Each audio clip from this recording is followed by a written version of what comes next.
这里是中国简报，我们为您带来全球权威媒体关于中国时政、经济和社会的最新内容，以及权威独家分析。如果我们的内容对您有价值，请订阅我们的内容。习近平开始第3个国家主席的任期。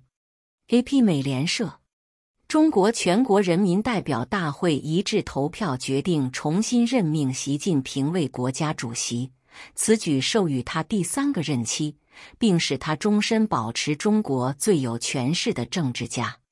投票由执政的共产党任命的近3000名全国人大委员进行。自2012年掌权以来，习近平已经排挤了竞争对手，并与他的支援者一起填补了关键的行业和政府职位。他于2017年10月被任命为中共总书记，打破传统，10年不交接一次权力，并将中国国家主席的2届任期限制从宪法中删除。中国人民解放军也任命他为主席，这反映了这支部队直接向共产党而不是国家负责的事实。习近平在中国开始新任期，重点关注经济和美国竞争。NY Times， 习近平，中国国家主席和几十年来最有权势的领导人，已被连任第3个5年任期的国家主席。过去1周，在全国人民代表大会年会上，习近平利用这次活动投射了重振中国经济的决心，并表明他已经准备好迎接一个超级大国与西方列强竞争的时代。中国国家主席还宣布，该国面临美国及其盟国的全面遏制、包围和打击。习近平还利用这些会议强调，中国需要摆脱对西方技术和专业知识的依赖，并加强自身应对粮食和能源安全风险的能力。他还在政府的高层中加入了他的忠诚者和盟友，以执行他的议程。为了应对这些挑战，习近平强调，中国需要摆脱对西方技术和专业知识的依赖，并加强自身应对粮食和能源安全风险的能力。中国人大批准国务院机构改革计划。Reuters， 中国议会已经为国务院、内阁下属机构的重组开了绿灯。此举是在本周早些时候公布了一项改革中央政府机构的广泛计划之后，其中包括建立一个新的金融监管机构和国家数据局。该国的科技部也将发生变化。深圳交易所利用情报科技公司打击资本市场欺诈。Reuters， 深圳证券交易所已经测试了 ECGAR 的技术，以协助在中国寻求吸引投资者时检测欺诈行为。员工已经接受了培训，而交易所已经在 RegTech 上投入了大量资金。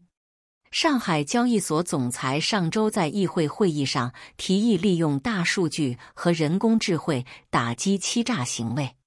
据亚洲入口网站报道，随着政府改革资本市场和清除腐败，中国57万亿美元金融业升级监管技术的压力正在增加。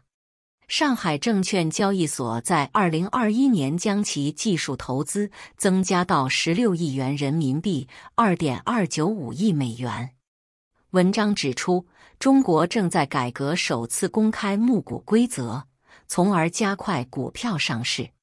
亚洲将面临收益和痛苦，因为中国重新开放了石油需求。South China Morning Post，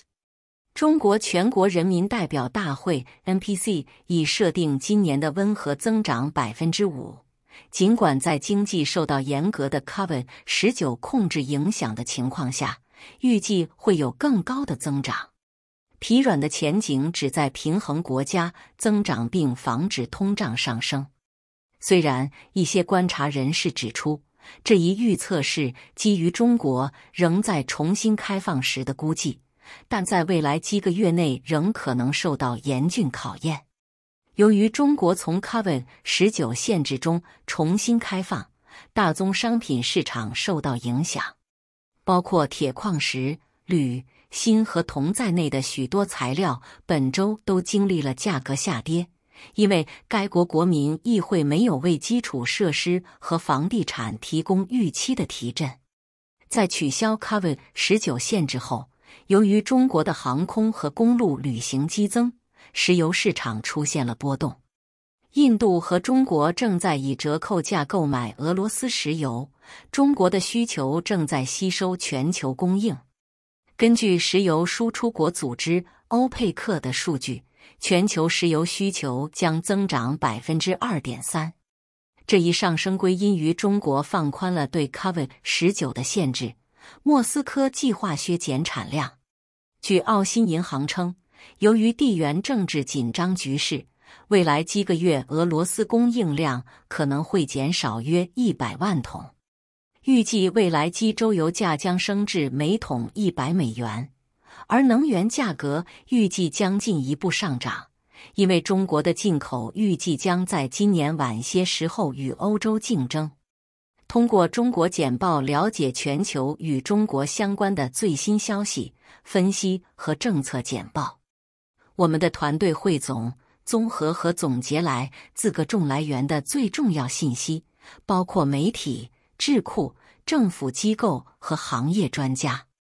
我们的使命是为您提供易于访问且非常有价值的信息，这些信息是根据您的特定兴趣领域量身定制的。我们了解与中国相关的最新发展的重要性，并旨在让我们的读者能够理解这些信息。访问我们的网站 http://6w.world， 加入对话并了解与中国相关的最新消息和发展。欢迎给我们节目点赞。